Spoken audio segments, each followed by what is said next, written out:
warahmatullahi wabarakatuh. Selamat berjumpa dengan saya Alia Yustisya Pramudiawardhani. Selamat datang di podcast Pari Menyapa, Pengadilan Agama Wonogiri Menyapa. Podcast yang memberikan informasi penting dan menarik seputar dunia hukum dan peradilan. Dan tidak terasa kita sudah berada di episode yang kedua.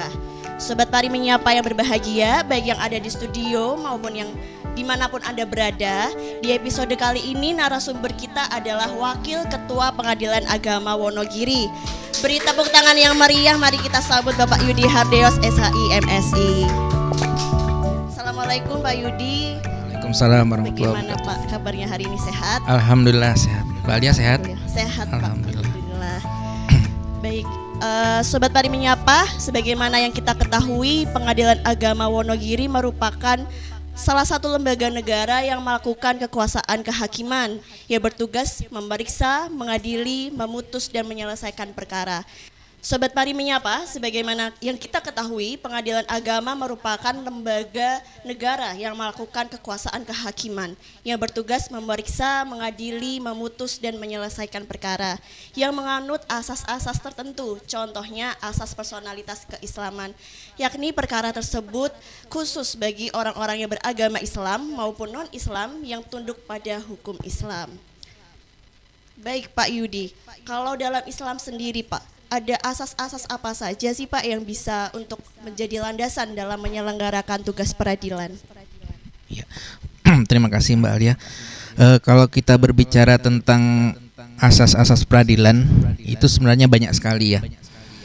Para ahli hukum maupun pakar hukum sudah merinci, sudah membahas tentang asas-asas itu dengan cukup detail, dengan berbagai macam variasinya. Dan dalam Islam pun kita ada membahas tentang fondasi atau asas peradilan itu, yang sumbernya berasal dari praktek langsung Nabi pada saat Nabi memimpin Madinah di saat itu, yang masyarakatnya juga majemuk, juga berasal dari praktek para khulafaur rasyidin setelahnya, kemudian para pemimpin Islam dan para ulama setelahnya. Jadi di dunia Islam sendiri praktek peradilan itu sebenarnya sudah tidak asing lagi, karena mengingat wilayah kekuasaan Islam waktu itu yang begitu luas.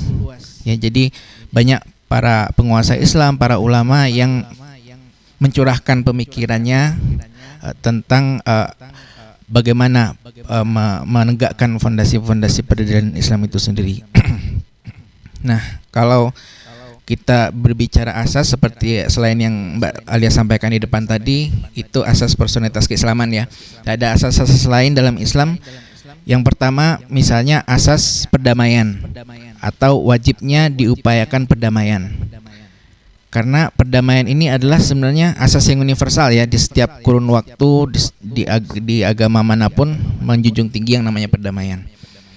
Sebagai contoh kasus ketika Nabi SAW bahkan belum diangkat menjadi nabi dan rasul, itu sudah menjadi juru damai. Ketika saat itu para kabilah Arab terancam terjadi pertumpahan darah. Mereka berselisih tentang siapa kabilah mana yang berhak untuk mengembalikan Hajar Aswad ke tempat semula pasca renovasi Ka'bah waktu itu. Nah, pada saat itu Nabi menjadi juru damai dan memutuskan bahwa Hajar Aswad itu ditaruh di tengah sehelai kain, kemudian ujung-ujung kain dipegang masing-masing oleh perwakilan kabilah sampai Hajar Aswad itu kembali ke tempat semula. Dan ini perdamaian, tidak menyisakan konflik, selesai masalah pada saat itu juga. Jadi perdamaian ini sebenarnya merupakan suatu komponen yang sangat penting yang tidak menyisakan konflik dan memenuhi seluruh tujuan hukum. Kalau kita meminjam teori modern sekarang seperti Gustav misalnya, kan tujuan hukum minimal ada 3 unsur ya. Memenuhi rasa keadilan, kemudian kemanfaatan, kemudian juga kepastian hukum ya. Nah, ketiga unsur itu terpenuhi dari kasus tadi. Apalagi masyarakat Arab waktu itu sangat menjunjung tinggi perjanjian perdamaian.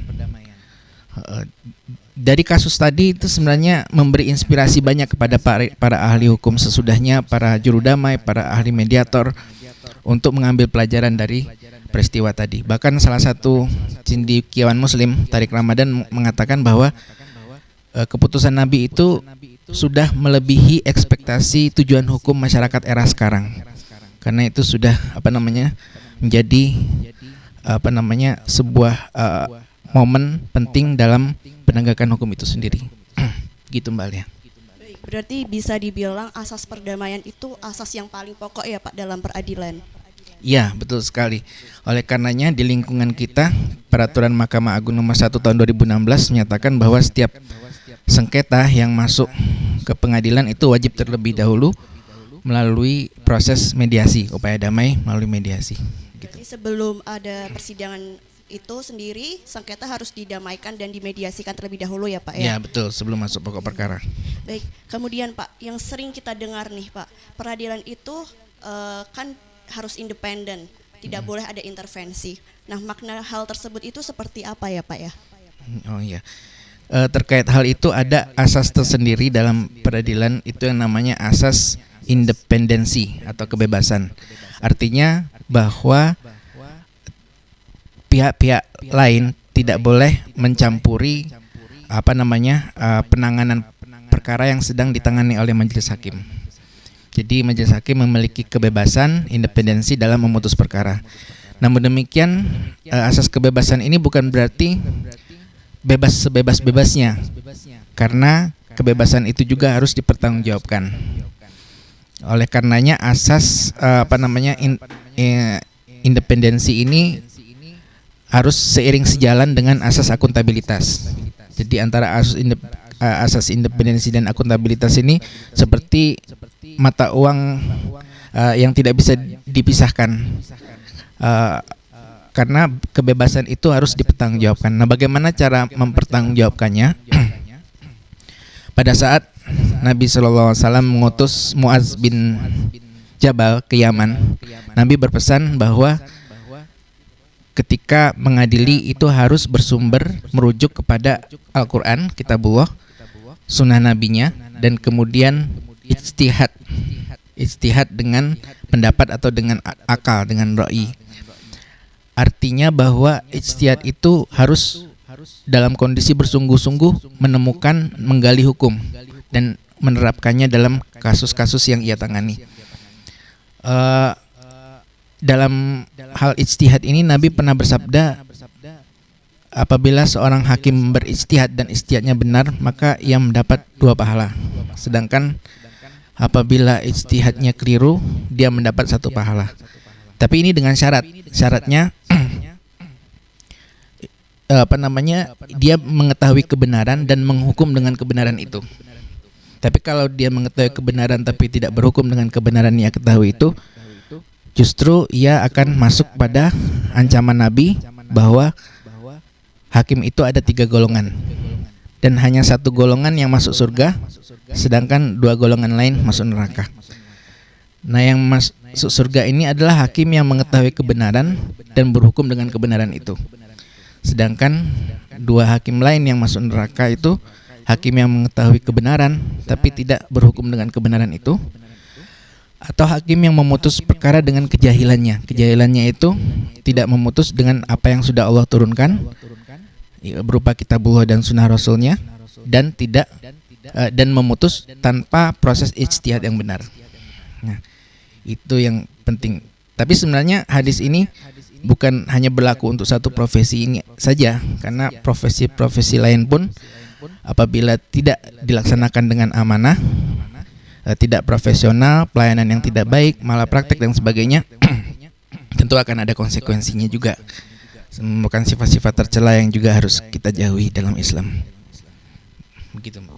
Oke Pak, berarti cukup berat ya Pak untuk menjadi seorang hakim itu sendiri ya Pak ya. Iya, betul. Berarti misalkan Pak, ada hakim yang sudah mengetahui mana yang salah, mana yang benar, kemudian beliau tidak memutuskan sesuai kebenaran, apakah itu juga bisa dikatakan tidak adil Pak? Ya, betul sekali. Oleh karenanya sudah menjadi kewajiban bagi seorang hakim itu untuk berlaku adil ya. Keadilan ini juga ada kaitannya dengan asas selanjutnya ya. Asas ketiga yaitu asas imparsialitas. Jadi keadilan itu bukan melulu pada putusan, tapi bagaimana kita memperlakukan para pihak. Bagaimana kita memberi kesempatan yang sama dalam menanggapi, memberi kesempatan yang sama dalam mengemukakan dalil, memberi kesempatan yang sama tentang hak dan kewajiban dan sebagainya. Nah, asas ini sangat penting karena kalau kita mengabaikan asas ini tentu tingkat kepercayaan dan meruntuhkan kepercayaan masyarakat kepada lembaga peradilan yang sebenarnya merupakan tempat mengadu orang-orang yang dizolimi. Ketika Nabi mengutus Ali bin Abi Thalib sebagai qadhi, Nabi berpesan bahwa janganlah engkau memutus perkara sebelum engkau mendengarkan dari pihak yang lain sebagaimana engkau telah mendengarkan dari pihak yang pertama.